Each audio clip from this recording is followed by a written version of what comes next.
Hi everyone, and welcome back. Bonjour à tous et bienvenue à nouveau. Nous sommes rejoints aujourd'hui par Anatole Lieven, ancien professeur à l'Université de Georgetown et actuellement directeur du programme Eurasie à l'Institut Quincy pour une diplomatie responsable. Donc bienvenue à nouveau dans l'émission. Welcome back to the program. Ravi d'être de retour. You recently co-authored this paper with the title. Vous avez récemment coécrit un article intitulé « Restaurer l'exceptionnalisme arctique » et je mettrai un lien dans la description. J'imagine que l'argument principal est que l'Arctique risque de devenir un champ de bataille géopolitique majeur pour les grandes puissances. C'est une évolution récente, étant donné que l'Arctique a traditionnellement été largement épargné par la géopolitique et a plutôt servi de terrain de coopération et de renforcement de la confiance. Qu'est-ce qui rendait l'Arctique exceptionnel à cet égard? Et qu'est-ce qui a réellement changé? Exceptional in this way, and what is it that has actually changed?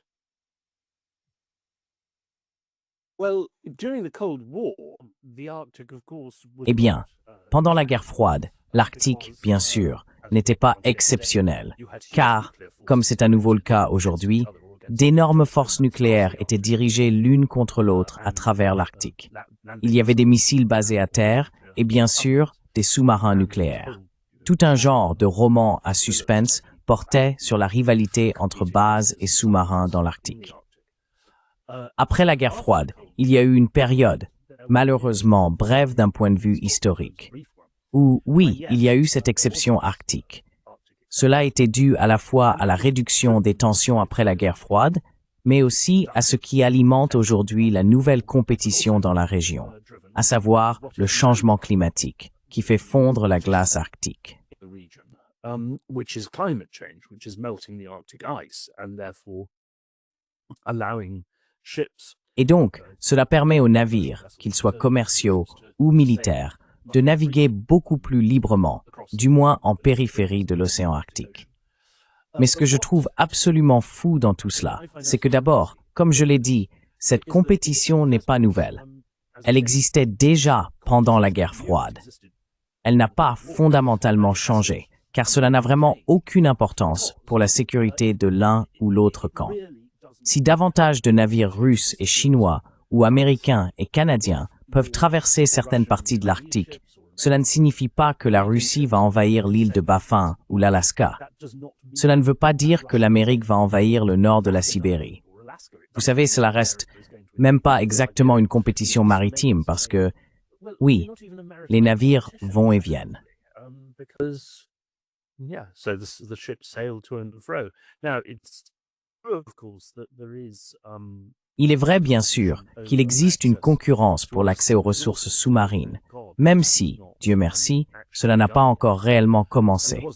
Je veux dire, on espérait évidemment que, comme l'Antarctique, l'Arctique puisse être déclarée zone interdite aux forages sous-marins, mais c'était sans doute un espoir mince, et Trump l'a désormais complètement anéanti. Mais pour moi, ce qui est absolument insensé, et j'emploie ce mot à dessein, je pense que c'est ainsi que nos descendants dans 100 ans nous verront. C'est que toute cette question, ou non-question, a été créée par le changement climatique qui fait fondre la glace. Or, nombre d'analystes occidentaux en sécurité, qui s'efforcent désespérément de dramatiser cette nouvelle compétition stratégique dans l'Arctique, sont soit des négationnistes du changement climatique, soit totalement indifférents à ses effets plus larges. Ils n'en parlent jamais. Totally indifferent to its wider effects. They never write about it. But actually,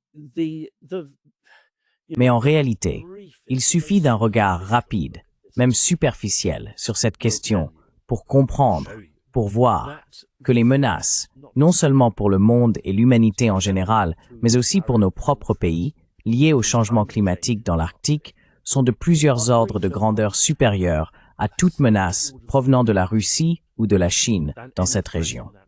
Cela s'explique par le fait que l'Arctique se réchauffe plus de 3 fois plus vite que le reste de la planète.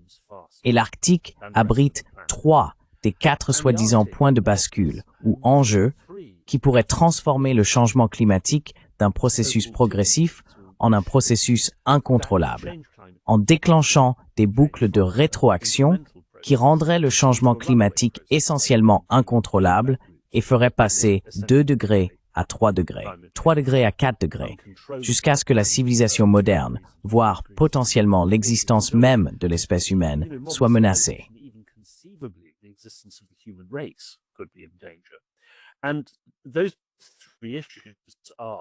Et ces 3 problèmes sont les suivants.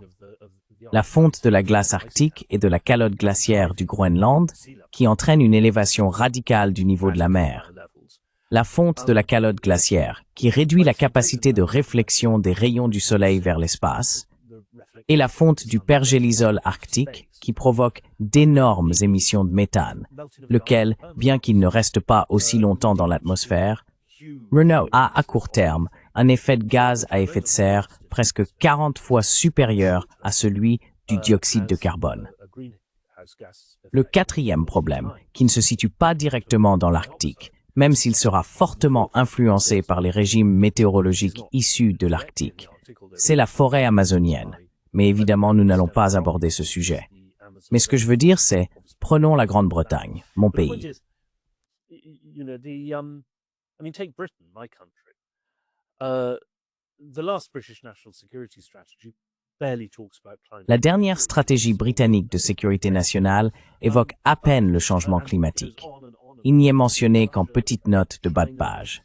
En revanche, elle s'étend longuement sur la menace que représentent la Russie, la Chine, le Moyen-Orient, bien qu'Israël n'y soit jamais cité, notamment pas une seule fois, dans ce contexte. Mais rien n'est certain dans aucune de ces prévisions. Cependant, il existe une possibilité non négligeable que la fonte de la glace en Arctique entraîne un effondrement de ce qu'on appelle l'AMOC, le principal processus de circulation à l'origine du Gulf Stream.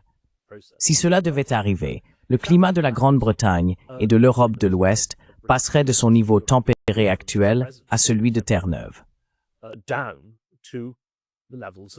Newfoundland, northern Canada.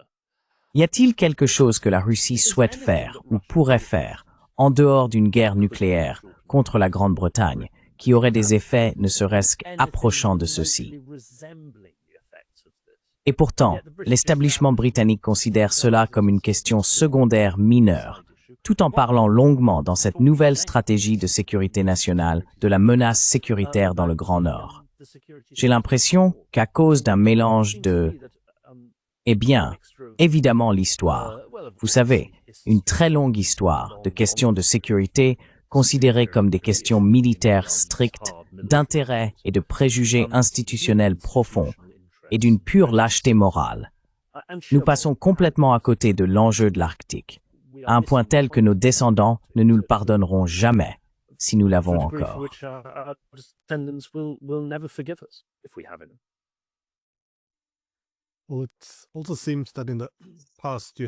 Eh bien, il semble aussi que par le passé, les activités dans l'Arctique étaient par nature largement un jeu à somme positive. C'est-à-dire qu'il s'agissait de traiter des questions climatiques et environnementales, de recherche et de sauvetage, de travaux scientifiques. Tout cela était axé sur le bénéfice mutuel. Mais avec ce corridor arctique, vous savez, sous quel pavillon le navire doit-il naviguer? Quels corridors maritimes seront sous le contrôle de qui? Et bien sûr, je pense, comme vous le dites très justement, qu'avec l'énorme quantité de ressources énergétiques désormais disponibles à l'extraction, il y a soudain tous ces intérêts à somme nulle. Mais évidemment, la guerre en Ukraine n'a rien arrangé. Of course, the war in Ukraine has not helped at all. In the Arctic Council, we can't even sit down. Au sein du Conseil de l'Arctique, nous ne pouvons même plus nous asseoir et discuter ensemble. Je sais qu'il y a de nombreux chercheurs qui travaillent sur l'Arctique et qui considèrent cela comme un énorme problème. Mais une grande partie de cela a commencé avant la guerre en Ukraine, même si cela s'est intensifié un peu sous la présidence de Trump. J'entends souvent parler du discours de Mike Pompeo au Conseil de l'Arctique, je crois que c'était en 2019, car il a essentiellement introduit la géopolitique dans ce contexte. Et il a tenu des propos que l'on n'avait pas vraiment entendus auparavant au sein du Conseil de l'Arctique, à propos de la nécessité de contrer la Chine et la Russie. Est-ce que vous situez également l'origine de ce phénomène à la même période? Do you trace it back to the same period as well?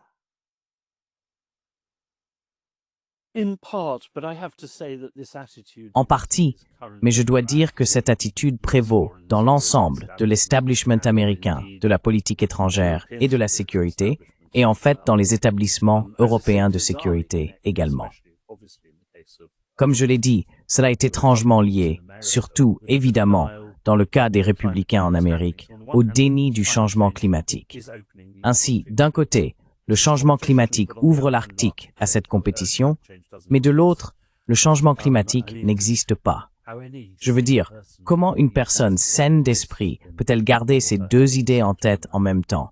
Cela me dépasse. C'est un commentaire sur le genre de personnes qui nous gouvernent aujourd'hui, ce qui est profondément déprimant. Mais à cela, c'est bien sûr ajouter cet hystérique moralisme européen.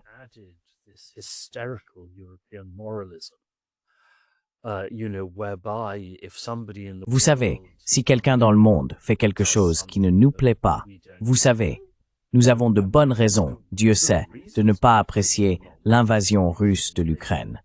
Mais cela signifie-t-il qu'ils sont tellement maléfiques que nous ne leur parlerons plus de rien, que nous allons les couper complètement? Et d'une certaine manière, cela est à la fois considéré comme une politique sensée et comme une politique qui impressionnera le reste du monde.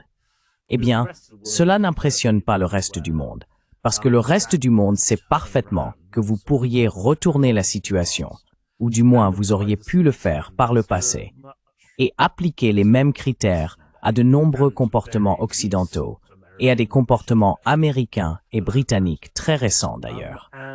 Et si vous adoptez cet état d'esprit, selon lequel un désaccord sur un point, même un désaccord très profond,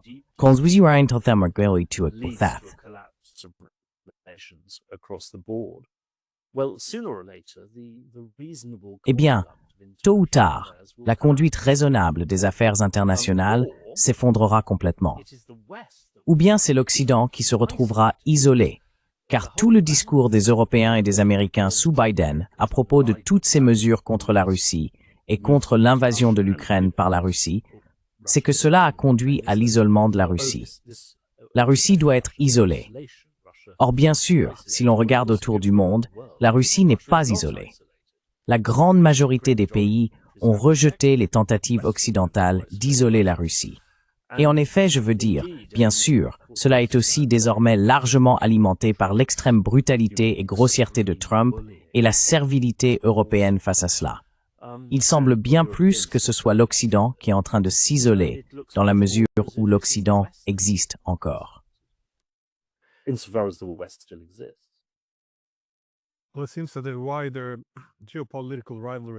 Eh bien, il semble qu'aujourd'hui, la rivalité géopolitique la plus large oppose les États-Unis et leurs alliés, visant apparemment, du moins en partie, à restaurer une certaine unipolarité.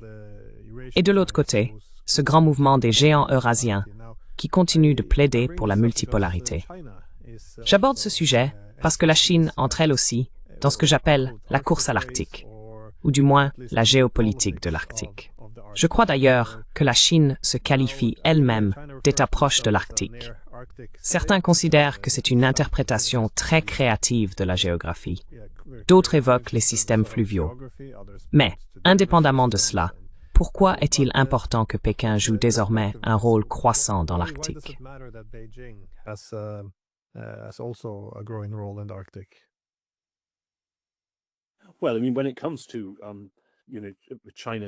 Eh bien, je veux dire, quand il s'agit de la Chine qui prétend être une puissance arctique, alors qu'en réalité elle ne l'est pas, regardez les États-Unis.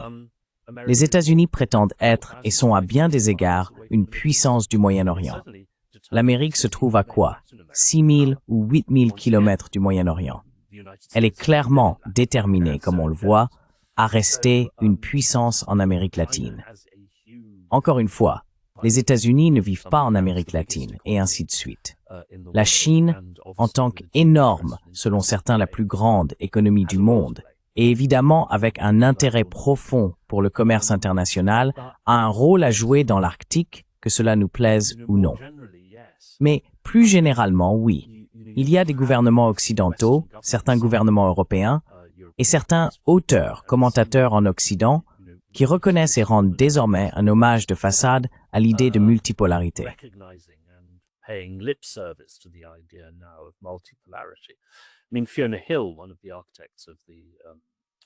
Je veux dire, Fiona Hill, l'une des architectes ou conseillères de la stratégie de sécurité nationale britannique, a effectivement déclaré à Tallinn, il y a quelques années, que nous devons tenir compte des opinions du reste du monde, et qu'elles comptent désormais bien plus qu'auparavant.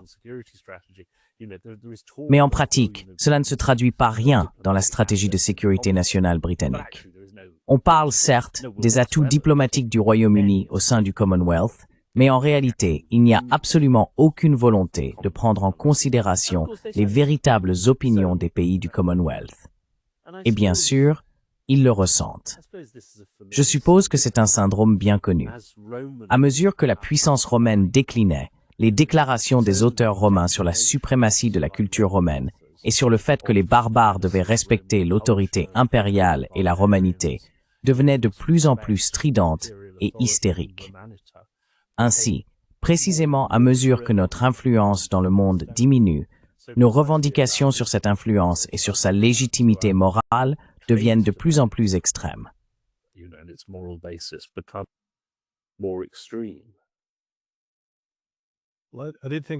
J'ai trouvé intéressant que la politique arctique chinoise de 2018, le livre blanc sur l'Arctique, ait qualifié le corridor de transport à travers l'Arctique de route de la soie polaire, car cela semble inclure conceptuellement l'Arctique dans la nouvelle route de la soie plus large, où l'initiative, la ceinture et la route que les Chinois développent.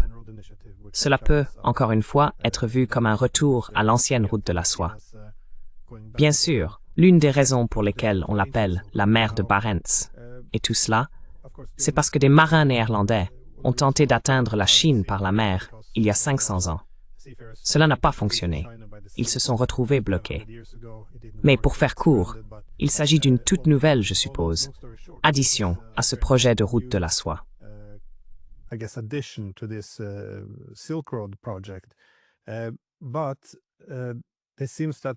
Mais il semble que certains des développements récents du côté occidental cherchent à contrebalancer cela. Maintenant, je pense à l'élargissement de l'OTAN en Scandinavie, y compris la Suède et la Finlande. Je ne pense pas que cela visait principalement l'Arctique, mais inévitablement, cela a un impact sur l'Arctique, n'est-ce pas? Avec l'expansion de l'OTAN, et aussi les États-Unis qui développent des bases militaires à travers la Scandinavie, ainsi que les évolutions actuelles des infrastructures permettant de déplacer les troupes plus rapidement vers les frontières russes. Voyez-vous une lecture dramatique ou une grande interprétation de cette nouvelle présence de l'OTAN dans le Grand Nord? Eh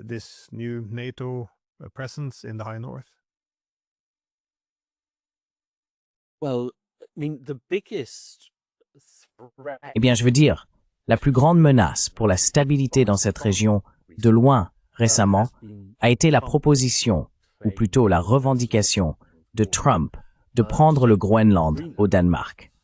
Je veux dire, cela augmenterait effectivement, eh bien cela augmenterait évidemment considérablement le rôle de l'Amérique dans l'Arctique. Cela causerait aussi d'énormes problèmes avec l'Europe. L'administration Trump semble être restée discrète à ce sujet, relativement discrète. Mais encore une fois, bien sûr, étant donné qu'il y a si peu de personnes au Groenland, 57 000, il ne faudrait qu'un dixième du budget militaire américain pour offrir à chaque homme, femme, enfant et nourrisson du Groenland 2 millions de dollars pour accepter la souveraineté américaine. Je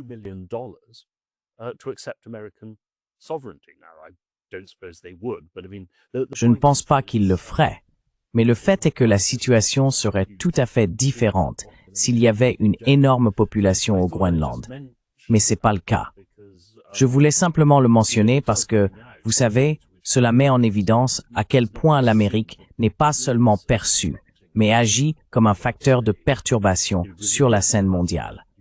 On entend tellement parler de cet axe des perturbateurs ou des révisionnistes, ou peu importe, mais il serait difficile de trouver un exemple plus flagrant de révisionnisme qu'une tentative ou une proposition de s'approprier 2,2 millions de kilomètres carrés du territoire de quelqu'un d'autre. Oui, eh bien, mon Dieu, j'aimerais que les Chinois arrêtent de parler de cette route de la soie. J'aimerais qu'ils, tout comme avec ces clichés sans fin venant de l'Occident, comme l'ordre fondé sur des règles, j'aimerais qu'ils se taisent à ce sujet et qu'ils trouvent autre chose à dire.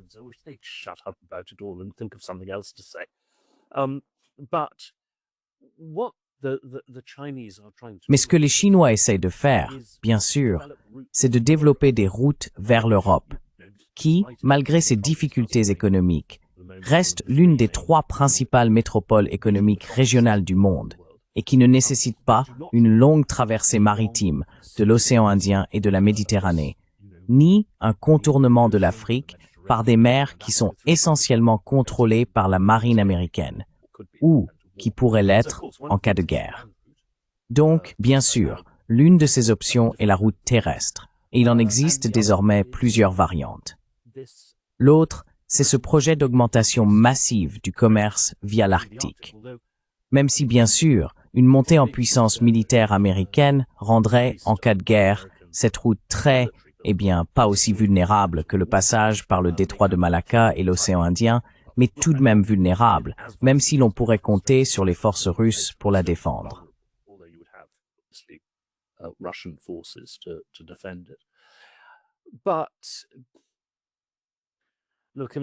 Mais écoutez, soyons honnêtes. Prions pour qu'au final, comme pendant la guerre froide, toute cette démonstration militaire ne soit que du théâtre. Les seules circonstances dans lesquelles les États-Unis commenceraient réellement à couler des navires chinois traversant l'Arctique, ou d'ailleurs à intercepter ou bloquer des navires venant de Chine, pourraient être d'une autre nature. Mais il est certain que, s'il s'agissait d'interdire complètement le commerce maritime chinois, cela n'aurait lieu qu'en temps de guerre. Eh bien, si les deux camps sont assez fous pour se lancer dans une guerre ouverte entre l'Amérique et la Chine, le commerce chinois par l'Arctique deviendrait un problème secondaire, ne serait-ce que parce que, dans de telles circonstances, l'Europe serait probablement contrainte par l'Amérique de cesser tout commerce avec la Chine de toute façon.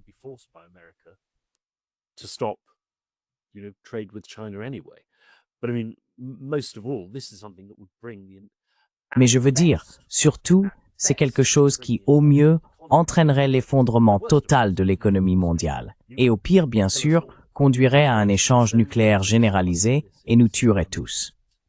Donc vous savez, une grande partie de tout cela relève du théâtre militaire. Et je dois dire que ce qui compte vraiment, c'est la musique. Depuis de nombreuses années, je suis profondément impressionné par les milieux de la sécurité.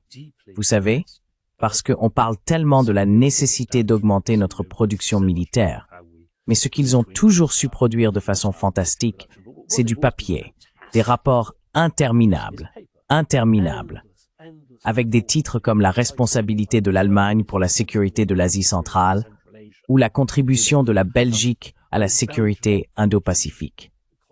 Vous savez, il y a maintenant une frégate danoise qui suit ce porte-avions britannique dans le Pacifique, parce que les Britanniques n'ont pas assez de navires d'escorte à eux.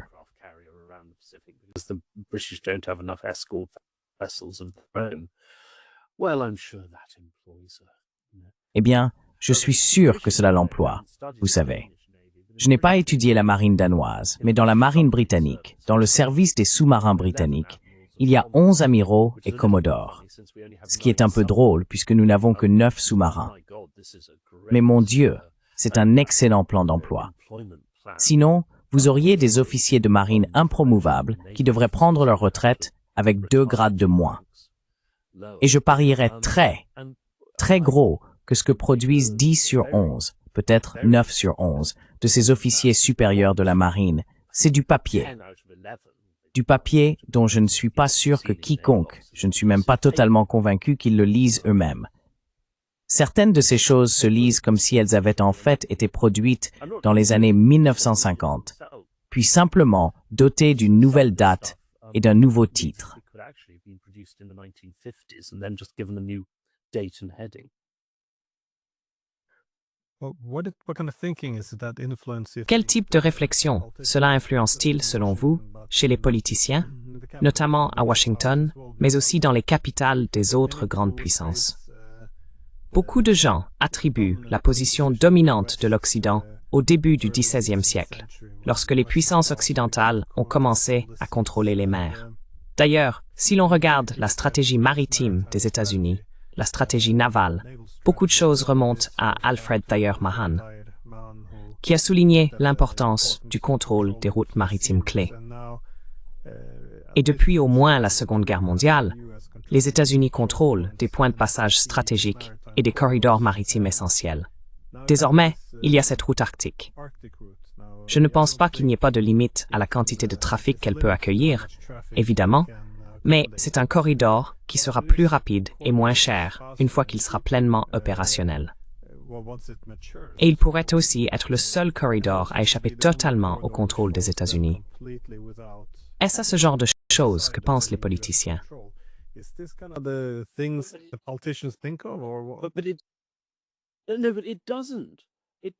Mais non, ce n'est pas le cas. L'extrémité et de ce corridor passe par le détroit de Bering, qui se trouve entre la Sibérie et l'Alaska, qui est américaine. Et il doit traverser les îles Aléoutiennes, entre les îles Aléoutiennes, dont la plupart, environ les 3/4, sont américaines et abritent des bases américaines. Donc, cela ne fournit pas réellement à la Chine une route à l'abri de la pression américaine. En réalité, en cas de guerre, pour ce qui est de contrôler les voies maritimes océaniques, la marine américaine peut toujours le faire. Et cela ne dépend pas seulement du nombre de porte-avions, mais aussi des bases et des alliés. L'Amérique possède 2-3 grandes bases dans l'océan Indien.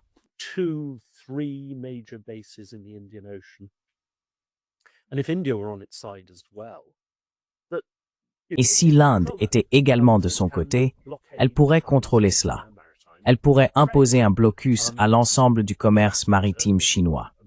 D'ailleurs, si l'Amérique le voulait, elle pourrait imposer un blocus à l'ensemble du commerce maritime russe. La marine américaine en a la capacité. Ce que la marine américaine ne peut presque certainement plus faire aujourd'hui, c'est empêcher la Chine de bloquer Taïwan, car c'est trop proche de la Chine. Et les missiles et drones chinois basés à terre détruiraient une flotte américaine trop près des côtes chinoises. Mais le fait est que, si l'on remonte au XVIe, XVIIe, XVIIIe et XIXe siècle, les forces navales occidentales étaient tellement supérieures à leurs rivales asiatiques qu'elles pouvaient, et l'ont fait, simplement les anéantir en mer, sans aucun risque pour elles-mêmes.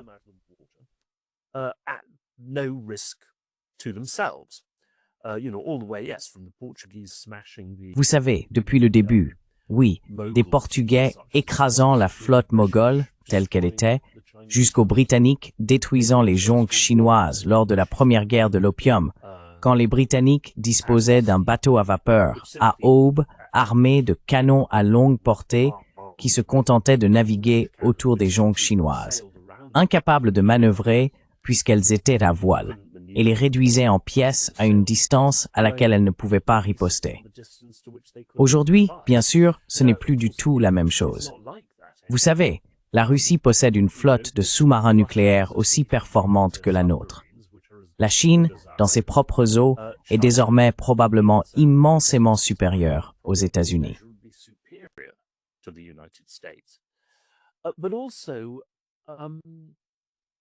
Mais aussi, et nous le voyons avec les tentatives de mettre fin au commerce maritime de la Russie, la soi-disant flotte fantôme de navires non russes transportant de l'énergie et des marchandises russes.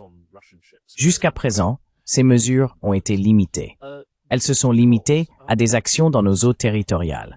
Si ces navires entrent effectivement dans nos eaux territoriales ou tentent d'accoster dans nos ports. Et il y a eu quelques occasions où, dans ce cas, ils ont été saisis. Mais il est proposé, notamment en Suède, dans les États baltes et par des commentateurs ailleurs, d'aller bien plus loin.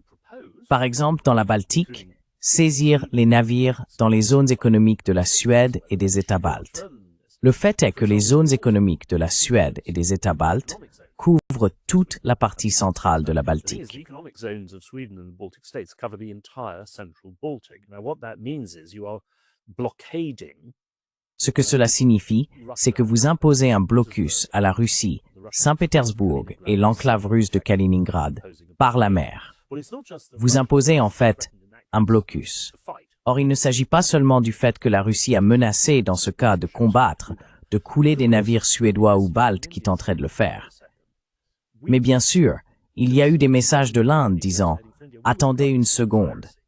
Puisque beaucoup de ces navires se dirigent vers l'Inde, nous considérerions cela comme de la piraterie en haute mer.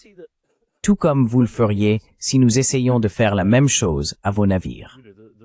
Vous voyez donc que le problème est, et c'est là que l'ordre fondé sur des règles devient embrouillé et se contredit lui-même, que nous prétendons être les garants de la libre navigation, du libre commerce sur les mers, de la sécurité en haute mer.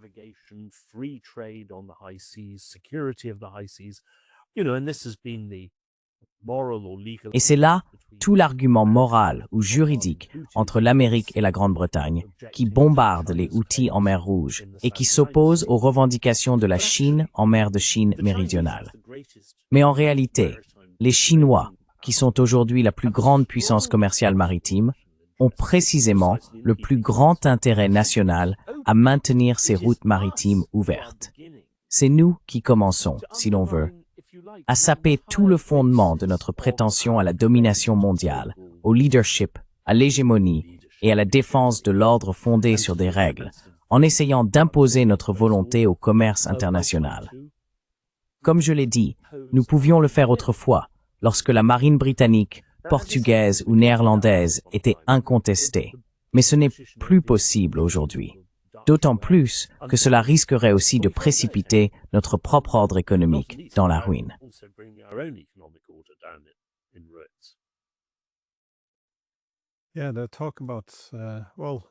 Oui, les discussions ne concernent pas seulement le côté russe, mais aussi la prise de contrôle de pétroliers iraniens, ou les menaces. Je crois que c'était l'ancien secrétaire général de l'OTAN, Anders Fogh Rasmussen, qui avançait l'idée que nous pourrions imposer un blocus à Saint-Pétersbourg.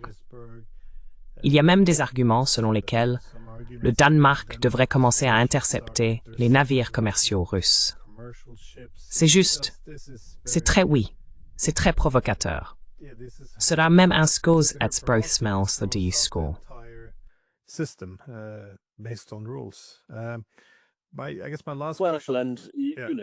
Je suppose que ma dernière question, si la situation était inversée, si les Chinois saisissaient des navires américains en haute mer, les Américains les couleraient immédiatement. Eh bien, réfléchissez-y. Essayez de faire cela en Baltique, et un sous-marin ou un avion russe coule un destroyer suédois ou danois. Où en seriez-vous alors? Lord Salisbury, le Premier ministre britannique il y a plus de 100 ans, avait l'habitude de dire à ses collègues, lorsqu'il proposait ce genre de choses vis-à-vis d'autres grandes puissances, « Prenez un peu de temps pour réfléchir. Êtes-vous prêt à vous battre pour cette question? Êtes-vous prêt à faire la guerre? Si ce n'est pas le cas, alors ne faites pas les premiers pas dans cette direction. »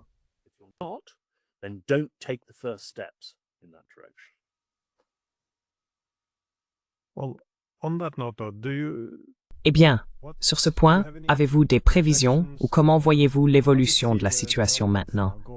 Et surtout dans l'Arctique, pensez-vous que cela pourrait s'apaiser une fois la guerre en Ukraine terminée? Ou voyez-vous une voie menant à la confrontation et à la guerre autour de l'Arctique?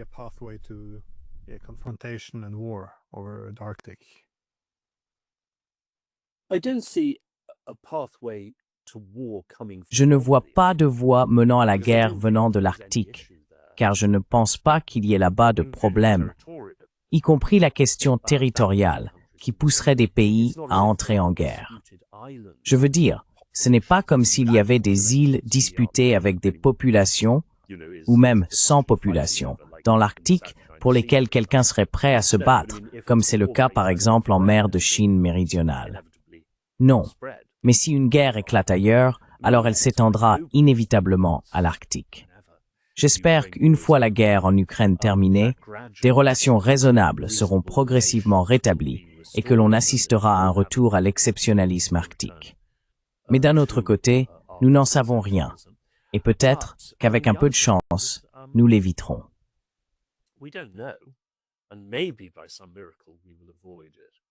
But I'm quite convinced that within. Mais je suis assez convaincu que d'ici au moins quelques générations, certainement d'ici la fin de ce siècle, les effets du changement climatique, y compris ceux qui concernent ou proviennent de l'Arctique, seront devenus tels que, à moins que nous ne nous soyons détruits entre-temps avec des armes nucléaires, il deviendra évident pour tout le monde que ces questions sur lesquelles nous nous sommes disputés sont en réalité non seulement secondaires, mais pratiquement sans importance comparées aux dégâts que le changement climatique a déjà commencé à infliger aux États et aux sociétés du monde entier. Ma crainte, bien sûr, est que cette prise de conscience ne survienne qu'à la suite de catastrophes climatiques considérablement aggravées, et que, lorsque nous en prendrons conscience, il sera trop tard pour agir.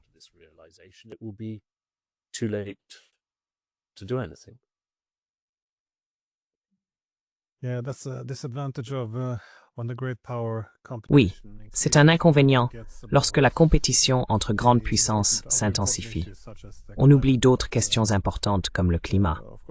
Mais bien sûr, en étant en Scandinavie, j'ai aussi tendance à m'inquiéter de la militarisation de toute la région. Il semble que nous nous préparions à devenir une ligne de front dans l'Arctique, ce qui remet en cause toute la période où la région était une zone de paix. Mais la principale préoccupation, c'est probablement que nous ignorons désormais tout ce qui concerne le changement climatique. En tout cas, merci beaucoup pour votre temps. Je recommande vraiment cet article. Je pense que tout le monde devrait s'intéresser à l'Arctique. C'est une région en pleine mutation, on dirait.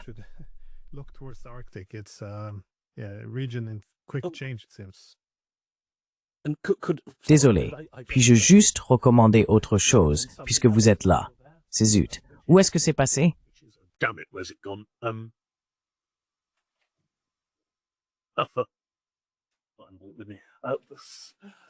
But I wrote a whole book on the issue of climate. Mais j'ai écrit tout un livre sur la question du changement climatique et de la sécurité, intitulé « Le changement climatique et l'État-nation, l'argument réaliste », publié par Penguin au Royaume-Uni et par OUP aux États-Unis.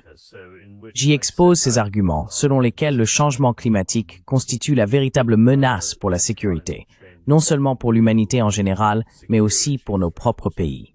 Le changement climatique et l'État-nation.